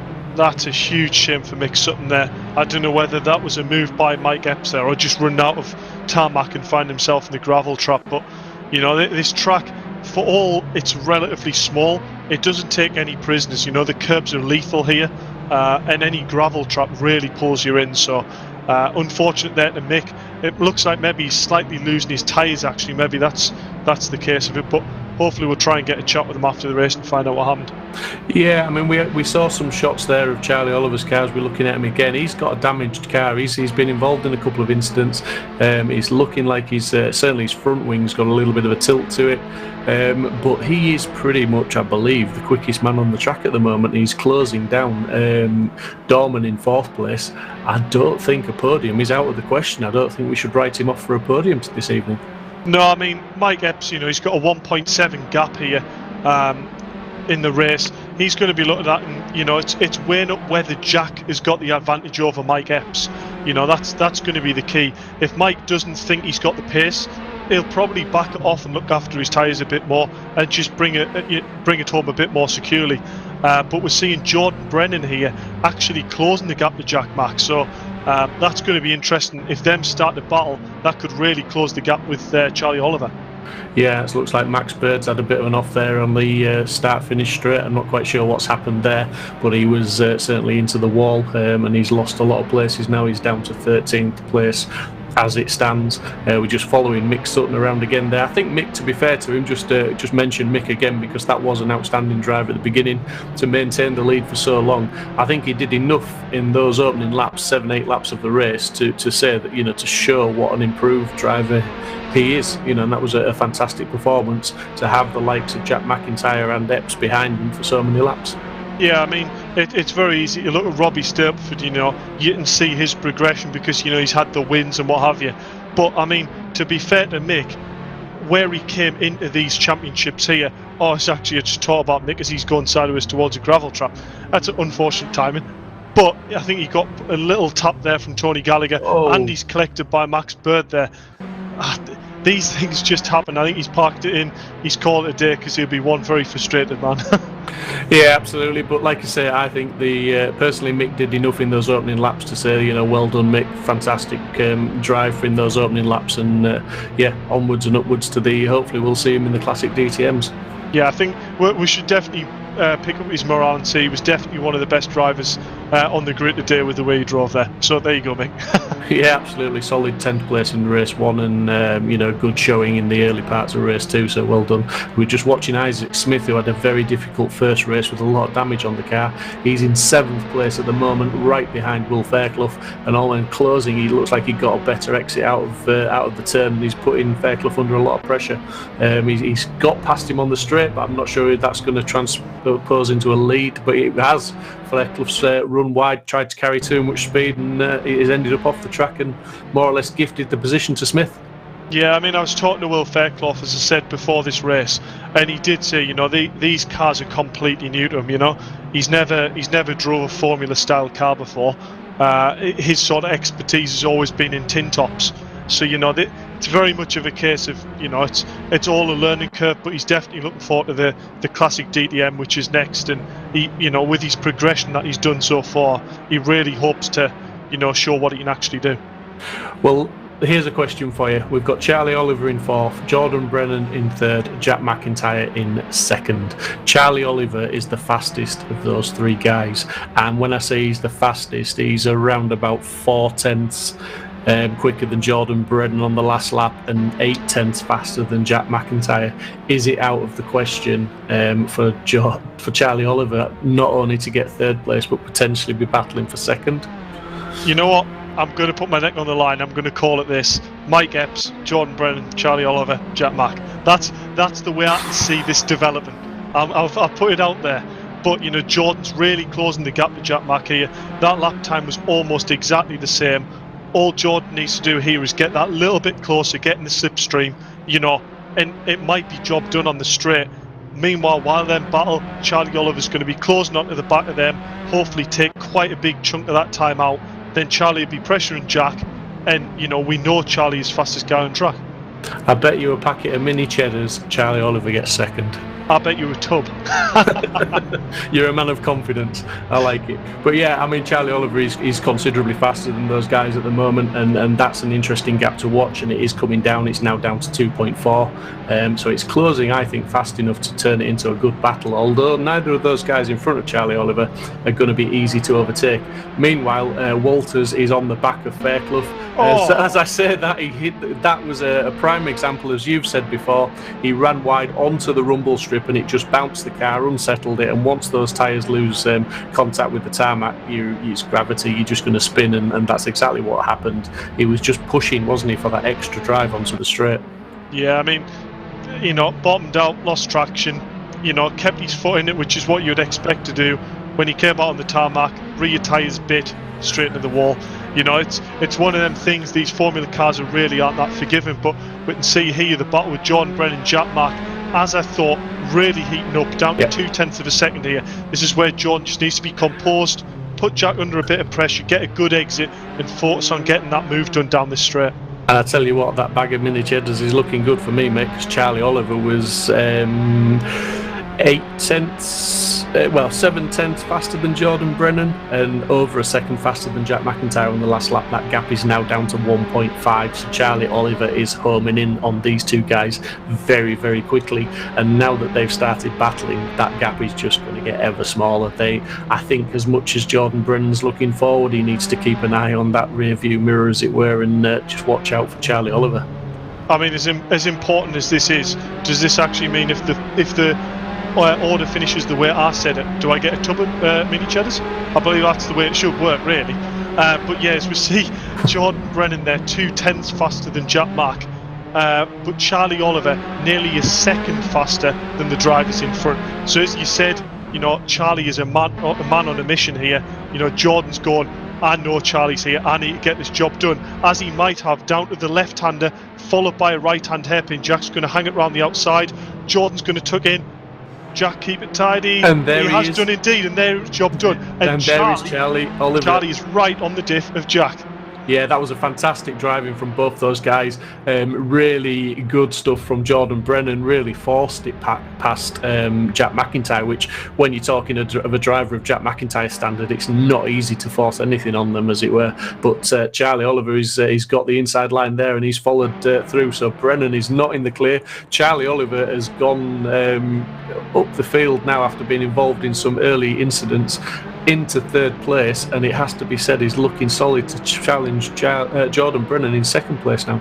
Yeah, I mean, I'm trying to work out what this is going to do for the point standard, but this at the moment is actually what Jordan wants. He wants a car between him and Jack to try and increase that points gap between them, and it might just mean that he keeps this championship points with the advantage. But yeah, Charlie is a man on a mission. Look at the pressure he's putting on Jordan. This is going to be one hell of a battle for Jordan to try and hold on to.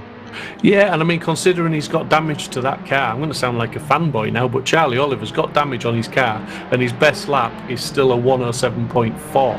So I mean, that's a hell of a lap time with a damaged car, because that was done only a few laps ago when he was on a charge up to these guys.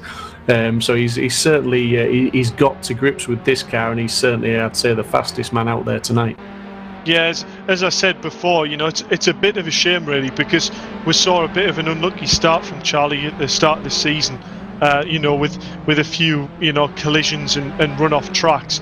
You know, but he could have been really the man to look for the championship win early on in the season. As it happens, it might actually come down to this very race whether it decides whether he wins the championship. By the looks of it, as it stands at the moment, Mike Epps would be the champion of, as we see there, just his nose at the inside. Whoa, Jordan will be sweating right now. I thought that was the move. Because literally it looked like they almost went into the braking zone together, and it almost just looked like Charlie Oliver released the brakes and went for a gap that was ever decreasing, and they did well to make no contact. But yeah, Charlie Oliver's really stated his intention to Jordan Brennan there. It looks like he's going to he's definitely a man that's going to try and send it at any opportunity and get that second place. Yeah, I mean, this is where Jordan really needs to be smart driving here, you know. He's going to have a massive overlap here, Charlie. But, yeah, Jordan needs to realise here that, you know, Charlie has the pace advantage. He needs to try and back him up and get Jack Mack to really start battling with Charlie to try and take some of that initial pace off Charlie. That is going to be one hell of a feat to try and back him up, because the way Charlie's nipping at his heels, I don't think he's got any room to back anybody up, because I think if he starts trying to back him up, and I'm not disagreeing with you, I think that's what he needs to maybe try and do, but if he does, there's every potential that Charlie Oliver is going to stick it into a gap that maybe Jordan's not expecting. Yeah, I'm just watching Charlie here, and I really hope that, you know, Charlie realises the point scenario is in here, as he's going to try and get the undercut on Jordan here. Jordan needs to try and hang this round the outside, otherwise he won't have the inside line going into the hairpin. He's going to hang it up the inside into the hairpin. Charlie with a collision, Jack Mack gets caught up in it, and Charlie goes through into second place. Yeah, I mean, I wouldn't want to call that. To be fair, they were side by side, and it was a typical open wheeler incident with the wheels getting just a little bit tangled up, just a slightest of touches there, and it was unfortunately it was Jordan Brennan that came off worst. Charlie Oliver has now got that second place, and just to give you the rundown, we have got Mike Epps out in the lead after 17 laps, 7 seconds in the clear. Second place Charlie Oliver, third place Jack McIntyre, fourth place very unlucky Jordan Brennan there.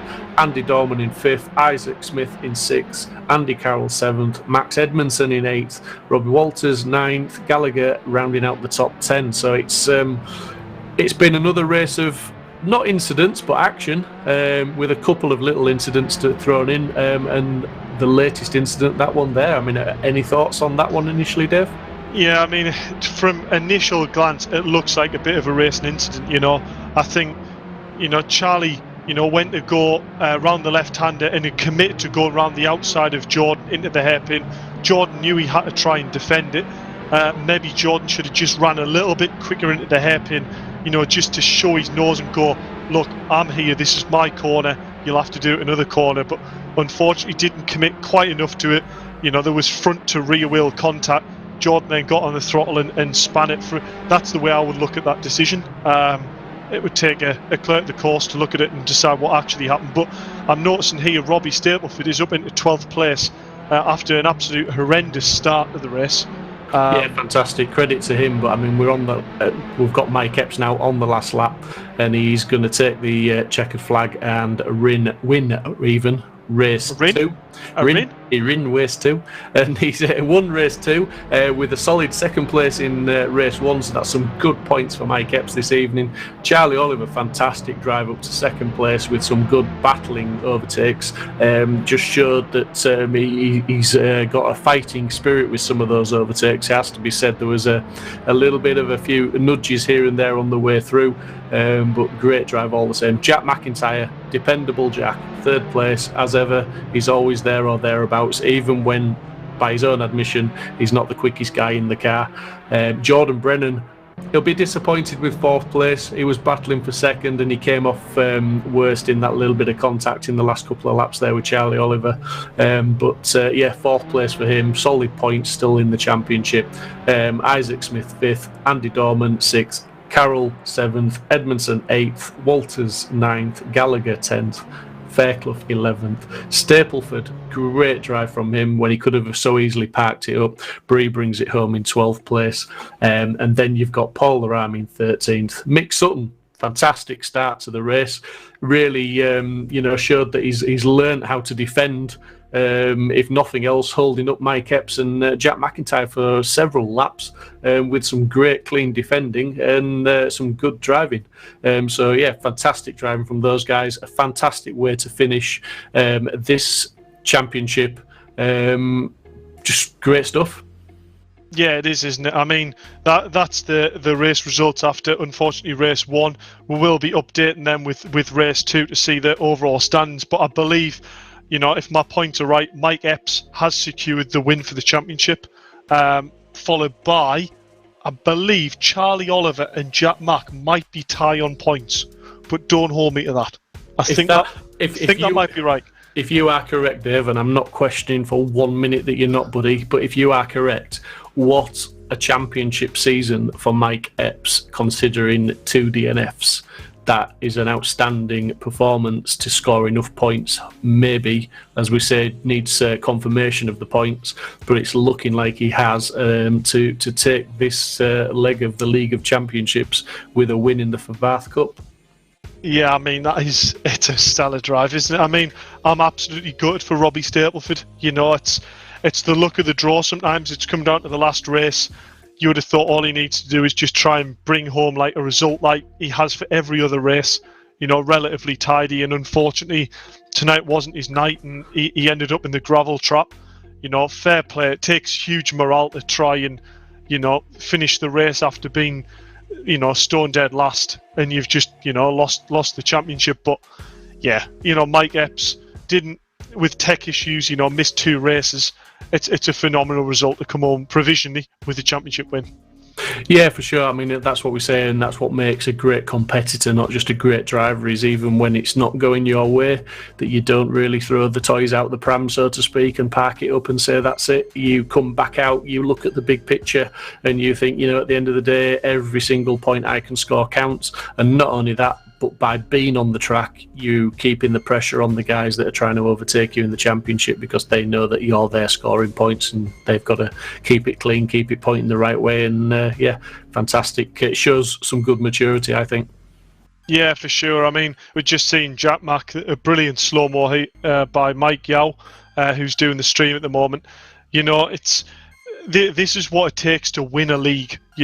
Jack's thinking of the bigger picture. He's bringing home the points. He's not necessarily bringing the outright pace to put it on pole every race, but he's bringing home the points, and that's what it takes to win leagues. Yeah, I think Jack McIntyre will probably find himself a little bit more at home once he gets into the classic DTMs again. And let's not forget, we've got 4 rounds of the classic DTMs. We've got Zolder, Hockenheim, Nürburgring GP. We've got Spa, and then the final championship is the TT Cup. And we know how exciting the TT Cup can be, Dave.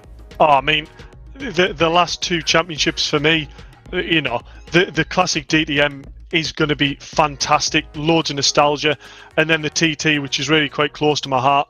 You've got the likes of the push to pass feature, lots of tracks with lots of straights. It's all about calculating when to use the boosts in order to try and get past cars, and it's going to be a spectacle to watch. But if you want to get involved with things like that, join the VRRC community, either on Facebook or the Discord, and join in.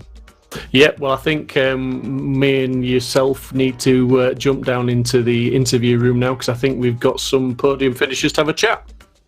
Yeah, well, I think I've also worked out the championship points, so we'll go down there and, we'll do the interviews. Let's go have a chat.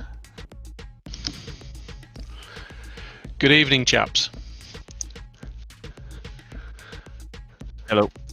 Good evening, Mike. Good evening, Jack. And good evening, Charlie. Sorry. Jack, if we can come to you first, buddy. I've nicknamed you on the stream Dependable Jack.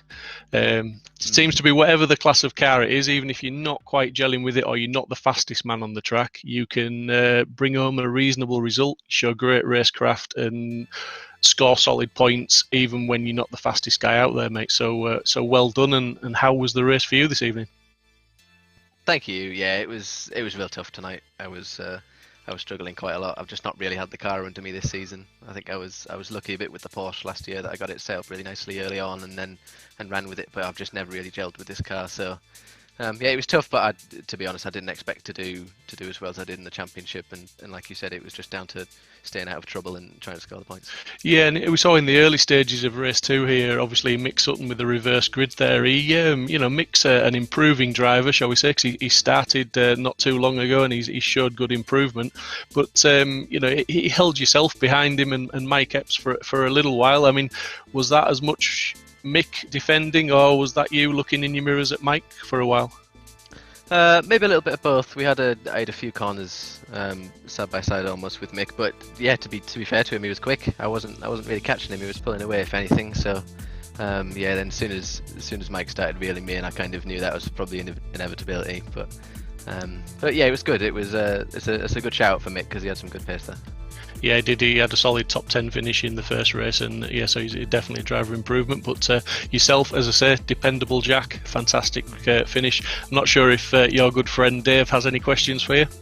Yeah, I'll just say congratulations, Jack. It's a great result when I think you'll admit you didn't have the pace in the car yourself, like you said. It's great to bring home the points, and it's actually put you 3rd in the championship overall. So that's really good points for the overall league as well. So great racing, great clean racing from yourself. Cheers, mate. Thank you. Yes, I think onwards to second place in race 2, Charlie Oliver. What a different race to race 1, buddy. Still a solid drive, and I mean, the chips were down, you had a damaged car, but you were still the fastest man on the track, and you fought it back to second. And before Dave says anything, I called it. I said you'd finish in second place, so well done, buddy. I wish you'd said first, but no, I tried my best. I mean, the race came unstuck, really. The start was good, there was some contact, but pretty good. I think I made 5 places on the start. So did Mike. He was just ahead of me. and then just trying to pass somebody. I don't know the corner names or numbers, but trying to get up the inside. And we made contact. I spun. You guys probably saw it. So then it was just, obviously the win was out of the question then, really. So it was just coming back. And I got to fourth, and I was just chasing Jack and Jordan, who were battling, and managed to get them. So yeah, second's probably the best I could do after that. It did. I mean, to be fair, like I said, it just showed some great spirit and some good battling, and the lap times were pretty impressive, considering you had, from what we could see, certainly a very badly damaged front wing. But yeah, your pace on the track was good. Race 1 was fantastic. Race 2, I think, was maybe a little bit too exciting for you. Maybe you would have preferred more of a carbon copy of Race 1, but you certainly showed the racecraft and the skill and the speed. So well done from me. And again, Dave, any questions? Yeah, I mean, you basically put all the nails on the head there. You know, Charlie, it's been a great drive, a great points haul, and you've really shown what you can do in the Formula seats. You know, you've got extreme pace. Yeah, very, very difficult race 2 there. But you've come away with second in the championship overall, provisionally. Oh yeah, I was going to ask you guys to tell us about the point. So Mike won. Second place by a point to Jack. Oh, okay. So who won? Mike. Mike Epps has won congrats, the Mike. championship. Wow. So Amazing. yeah, I mean, you know, if you'd had a better start to the season, which, you know, was really unfortunate by yourself because you clearly had the pace in the car, you know, what could have been different? But in the league standings overall, this is going to put you in really good stead going towards DTM. It shouldn't be too bad. I changed actually the wheel and the pedals, all of that at the beginning of this championship, so it took a little bit to get used to it, but I think it's made a good difference. Yeah, I remember helping you through the direct drive settings because it's a bit of credit for this, Dave. These codes, they're yours as well. Well, I'll take what credit I can, but yeah, fantastic drive, Charlie, and well done on finishing second. Thanks very much. Thank you, guys. Well done, Charlie. And now to race winner and provisional championship winner, Mike Epps. I mean, we're saying provisional because we're just relying on Dave's mathematics, so I'm sure it'll all be okay. But yeah, well done to Mike. I mean, that was not. Oh, there you go. Yeah, all sorted and done by a professional this time, Dave. But well done, Mike. Yeah, if we can just get back to race 2 first of all before we praise you for the championship. But race 2 was a sort of once you got past Jack and Mick Sutton sort of got out of the way, because I believe Mick had a bit of an incident and he just pushed a bit too hard and went off the track. We didn't see what happened on the stream, we just saw him recovering to get back on the track. But once you got that lead, it was it looked pretty much like that was it, job done for you, and it was just a case of managing it to bring it home. Was that pretty much it? Yeah, thanks guys. It was a if you were looking at page 1 of the story of that race, you wouldn't have a clue what's going to happen on page 12. You know, it's literally got a good launch and a decent start, which is literally the opposite of what in race 1. I thought I've got to box Robbie in, as he's the man I've got to beat really, and sort of ended up slightly behind, slightly out on the exit, and then all hell broke loose. I don't really know who touched who, but I ended up with some front and rear wing damage because I was just part of a forward moving sandwich, I think. So whatever the damage means, the front was orange and the rear was yellow. So I sort of shook it around under the safety car and thought, I'll give it a go. Anyone who plays iRacing knows if you get front wing damage, you're minus like 15 million kilometers an hour down the straight. So I was worried about that with this, but she seemed okay, just a bit understeery. So, you know, I'm sat there in 5th thinking, okay, Robbie's at the back or a long way down. You know, you kind of have to drive your own race. I don't necessarily need to go crazy for the next 5 or 6 laps. I just need to settle in, weigh things up. Mick was doing a good job leading. I'm not sure if he had some interesting internet connection or something, because his car sometimes went on the grass on my screen for a moment, and I don't think he was actually on the grass. I think it was just on my internet or his end, I don't know. So I was just sat there thinking, I'll hold back for a sec. But then I put some pressure on Jack and Mick, and I thought, right, I probably need to get away now. I can see Charlie's coming through. I can see, you know, there's probably guys behind that have got better pace. So struck a move, got a good little gap, and it was just managing it to the end then. And yeah, I can't believe it. Coming in thinking probably not likely to get this. Don't know, but there you go. Yeah, and I mean, I think, to be fair, Robbie Stapleford, as you say, he was the contender for you at the start of race 2, and it has to be said, myself and Dave have both praised Robbie on the stream because he got caught up in whatever that incident was at the start of race 2, which didn't just put him to the back of the field, it put him into the pits. He had to go get some damage sorted out. So when he came back out, he was a long way behind.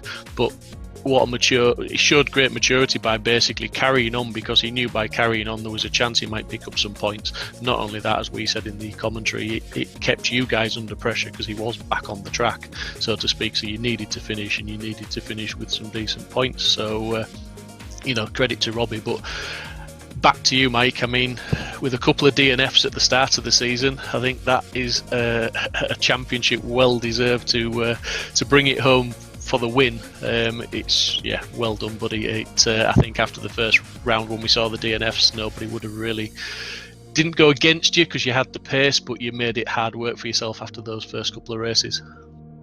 Yeah, I'd say in typical new racing driver to simulator style, even though I've had a sim for a while, just a few little nooks and crannies that I hadn't really ironed out. Typically are the things that can cost you sometimes. Quick comment on Robbie. I hate winning in that sort of way. It's not really a pleasant way to do it. You'd rather fight for the whole thing over the race distance. But commiserations to him. I'm sure he's. I was imagining he's probably pretty annoyed. I'd be sat there staring blindly at my screens, quite frustrated. And I know a lot of real drivers that have faced losing a championship in their final race, and I can't tell you the sort of emotions that go through you in the real stuff, with all the work that goes to it. And I'm sure, to be honest, even sat in your room pounding around on the sim, it's a similar set of emotions that actually come out, just because of the amount of time you spend testing and changing setup and missing dinners and lunch and whatever, trying to go quicker.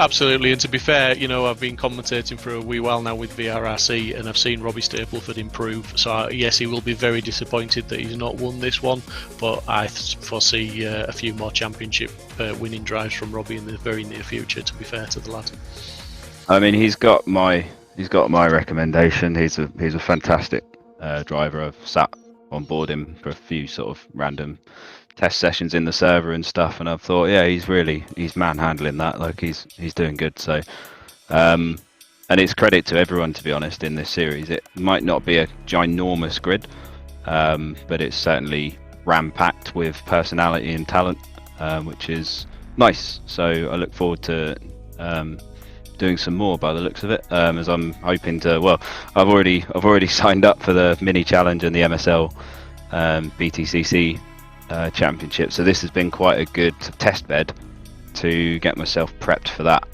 just learning how the simulator works and the little bits and bobs you need to get ironed out and get right to go quick. So but no, thank you guys, thank you everyone who runs the championship. Excellent stream as always. Thanks to Kat and Veloce Driving for the entry. And yeah, thanks to my sim for not playing up for the rest of this championship. No, well, thanks for taking part, and we really look forward to seeing you in the future events. I'm not sure if Dave's got any comments to make, but it's just a well done from me, Mike, and congratulations. Yeah, Cheers, man. Well done, Mike. Should we get the hats and trophies to you in no time? Perfect. Yeah, I mean, I've just got an email from Fanatec today that one of my products that I ordered like way before Christmas won't be here till February now. So if you could beat that, that'd be great. We'll try our best. Cheers, Mike. Cheers, boys. Yeah, well done, boys. Thank you. So that was the final podium of the Fabarth Cup race 2 this evening, and indeed the final podium of the season with our our championship winner there, Mike Epps, bringing it home in first place. Really unlucky for Robbie Stapleford there, but that's racing. On screen now you can see the League of Champions does continue from next week with Classic DTM Cup, and as you can see we've got an Alfa, a Mercedes and a BMW on the screen, so the guys for the first time in this league have got a choice of cars, and they will be racing at Zolder next Tuesday, same time, same place, so to speak. Dave, any sort of final thoughts on the Fabarth Cup this evening? Yeah, I mean, I was going to say it didn't disappoint, but to be fair, you don't want to see a championship decided by the driver that's winning it at the very back. So it was a bit disappointing in that respect, but it certainly didn't disappoint in action, did it? So, Fabarth's been great, but let's move on to Classic DTM next week. And yeah, that's big nostalgia next week. So I'm looking forward to hearing the high revving engines. Yeah, I'm sure it'll be awesome racing as ever. Is there room in any of the sign-ups still, can we say? I'm sorry to put you on the spot, buddy. We didn't discuss it earlier, but no, it's all right. There's still room for Classic DTM and Audi TT, which is the last round. So if you want to get in touch, just message Rich or myself on Facebook through VRRC, and we can get you involved and talk you through how the processing to sign up. And indeed, the mini challenge in the touring cars, have we still got, as we can see on the screen there, we've got the touring car E-Series? I think provisionally, there's only one space left for the minis, and there is still space left for the touring cars. So there's also going to be an exciting announcement soon for the touring cars, so be sure to check on Facebook and see what the announcement's going to be. Great stuff. Well, that's lots and lots to look forward to with VRRC. It's been an absolutely awesome championship so far. We've had the Porsches, we've had the Fabarth, so we're halfway through. Tune in next week for the Classic DTM. I've been Steve Proudly. Thanks to Dave Marshall. Thanks to you guys for joining us. Good night and see you next week.